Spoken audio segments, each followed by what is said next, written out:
Hello friends. இப்போ வந்து நம்ம என்ன பண்ண போறோம்னு பார்த்தீங்கன்னா, கேழ்வரகு கூழ் தான் நம்ம பண்ண போறோம். இப்போ வந்து நான் வந்து நைட்டு செய்றேன். கேழ்வரகு கூழ் வந்து எப்படி வந்து செய்யணும்னு பார்த்தீங்கன்னா, கேழ்வரக வந்து நான் மொள கட்டியிருக்கேன். இது மொள கட்டுற ப்ராசஸ் வந்து எப்படின்னு பார்த்தீங்கன்னா, நீங்க வந்து கேவுர வாங்கி நல்லா வாஷ் பண்ணிட்டு, அத வந்து நல்லா ஒரு 10 மணி நேரம் போல நீங்க நல்லா ஊற வச்சிரணும். ஊற வச்சீங்கன்னா, நல்லா வந்து இந்த கேழ்வரகு எல்லாமே வந்து பெருசு பெருசா வரும். ஒரு மாரி உப்பி போன மாரி. அதுதான் வந்து அளவு. அதுக்கப்புறமா நீங்க தண்ணிய வந்து நீங்க வடிகட்டிட்டு, அத வந்து நல்லா நீங்க வேட்டியில வச்சு நல்லா முடிஞ்சுட்டு, கீழ வந்து பாத்திரத்துல தண்ணி வச்சு, தண்ணீல வந்து படாத அளவுக்கு வந்து மேல வந்து நீங்க அந்த மூட்டைய வச்சிரணும். அப்படி மூட்டைய வச்சுட்டீங்கன்னா, ஒரு 10 மணி நேரம், ஒரு 11 மணி நேரத்திலேயே வந்து நல்லா வந்து மொளச்சு வந்துரும் அந்த கேழ்வரகு. அந்த கேழ்வரகு வந்து என்ன பண்றீங்கன்னா, நல்லா உதுத்து விட்டு, வெயில்ல வந்து நல்லா காய வச்சு, ட்ரை பண்ணி நீங்க நல்லா மாவா அரைச்சு நீங்க யூஸ் பண்ணிக்கலாம். இதுதான் வந்து கேழ்வரகு மொள கட்டுன மாவு. இந்த மாவு தான் நான் வந்து யூஸ் பண்ணியிருக்கேன். இந்த மாவு வந்து பார்த்தீங்கன்னா, ஒரு 5 ஸ்பூன் எடுத்து, ஒரு 2 கிளாஸ் தண்ணி ஊத்தி நல்லா நான் கரைச்சு எடுத்திருக்கேன். இப்போ வந்து நான் மண் சட்டியில இத வந்து செய்ய போறேன். மண் சட்டியில வந்து 2 கிளாஸ் தண்ணி ஊத்தி, நல்லா வந்து கொதிக்க விடுறேன். இதுல வந்து நான் என்ன பண்ணியிருக்கேன்னா, மதியானம் வடிச்ச ரைஸ் வந்து கொஞ்சோண்டு சேர்த்துருக்கேன். இந்த ரைஸோட நம்ம வந்து இந்த கேழ்வரக வந்து நம்ம செய்யறப்ப கொஞ்சம் டேஸ்ட் நல்லாருக்கும். அந்த பழைய சாதம் ஸ்மெல் வந்து நமக்கு வந்து கிடைக்கும். அதுக்காக நான் வந்து செஞ்சிருக்கேன். தனியா வந்து நீங்க மாவ தனியா கரைச்சு வச்சுக்கணும். அதோட வந்து நான் 2 கிளாஸ் தண்ணி வந்து நல்லா ஹீட் பண்ணி, சாதத்த போட்டு, இந்த நீங்க கரைச்சு வச்ச மாவு வந்து நல்லா வந்து கொதி வந்ததும் கிண்டிக்கணும். இது போல கெட்டியா வரும்.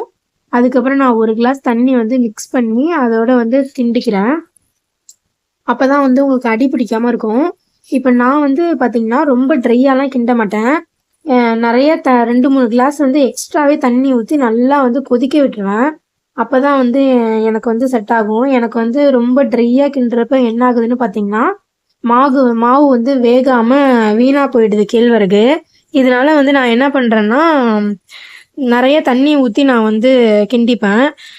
நீங்க ட்ரையா கிண்டுறா இருந்தாலும் நீங்க வந்து கிண்டிக்கலாம். அது வந்து எப்படி கிண்டுறதுன்னு பார்த்தீங்கன்னா, ட்ரையா கிண்டிட்டே இருக்கிறப்போ வந்து மாவு வந்து நல்லா உருண்டையா வரும். அப்போ வந்து நீங்க தண்ணீல கைய வந்து நனைச்சுட்டு அது மேல வச்சீங்கன்னா, கையில வந்து ஒட்டாம வரும். இதுதான் வந்து பதம்.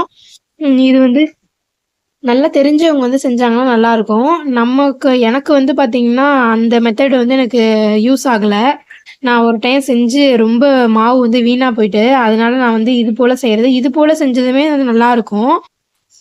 இது வந்து பார்த்தீங்கன்னா, நைட்டு வந்து இது மாரி நல்லா வந்து கொதிக்க வச்சு, நம்ம வந்து மூடிட்டு படுத்துறணும். காலையில வந்து பார்த்தீங்கன்னா, நல்லா வந்து இந்த மாவு வந்து பார்த்தீங்கன்னா, நல்லா புளிச்சு வந்திருக்கும். நம்ம வந்து பழைய சாதம் சாப்பிடுறோம்ல, அதே மெத்தட் தான் இது வந்து கூழு. இது வந்து பார்த்தீங்கன்னா, நல்ல ஹெல்த்தியான ஃபுட் இது. அதுவும் இந்த வெயில் காலத்துக்கு வந்து பார்த்தீங்கன்னா, நல்ல உடம்புக்கு வந்து நல்லா கூலிங்கா இருக்கும். இது வந்து குடிச்சோம்னாலே பார்த்தீங்கன்னா, அன்னைக்கு டே ஃபுல்லாவே வந்து இந்த வெயிலோட வெக்கையே வந்து தெரியாம இருக்கும். அந்த அளவுக்கு இது வந்து கூலிங்கான இது. உடம்புல உள்ள ஹீட்டையே வந்து நமக்கு வந்து குறைச்சிடும். இந்த கேவூர்ல வந்து பார்த்தீங்கன்னா, நெறைய வந்து கால்சியம் சத்து இருக்கு. கால்சியம் சத்தோட வந்து பார்த்தீங்கன்னா, நம்ம மொளக்கட்டி இத வந்து சாப்பிடுறப்ப, அதிகமா வந்து இரும்பு சத்து வந்து அதிகரிக்குதுன்னு சொல்றாங்க. இது வந்து குழந்தைங்களுக்கு குடுக்குறப்ப வந்து நெறைய ஹெல்த் பெனிஃபிட்ஸ் வந்து இருக்கு. இது வந்து சுகரையும் வந்து கண்ட்ரோல் பண்ணுதுன்னு சொல்றாங்க. ஜீரண சக்திக்கும் வந்து உதவுது. ஏன்னா வந்து இது ஈஸியா வந்து டைஜஸ்ட் ஆயிடும். அதனால வந்து நமக்கு வந்து அதிகமா வந்து பசி கொடுக்கும்.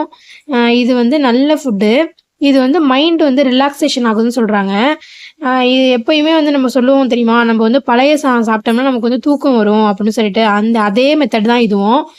என்ன ஆகும்னா, நமக்கு வந்து மைண்ட் வந்து ரிலாக்சேஷன் ஆகி தூக்கத்த வந்து நமக்கு வந்து இம்ப்ரூவ் பண்ணுதுன்னு சொல்றாங்க. இந்த கேழ்வரகு கூழ் வந்து நெறைய ஹெல்த் பெனிஃபிட்ஸ் இருக்கு. அதுவும் இந்த வெயில் காலத்துல வந்து இது போல நம்ம குடிக்கிறப்ப நம்ம உடம்புக்கு வந்து ரொம்பவே நல்லது. இப்ப நான் வந்து பார்த்தீங்கன்னா, 5 கிலோ வந்து கேழ்வரகு வாங்குனேன். 5 கிலோ வாங்கி கேழ்வரக வந்து ஊற வச்சு, மொள கட்டி, நல்லா வெயில்ல வந்து நல்லா மொறுமொறுன்னு காய வச்சு அரைச்ச மாவு இது. இதுல வந்து பார்த்தீங்கன்னா, ஒரு பாதி அளவு வந்து என் ஹஸ்பண்டுக்கு சிங்கப்பூருக்கு வந்து குடுத்து விட்டேன். பேலன்ஸ் இருக்கிற மாவு தான் இந்த மாவு.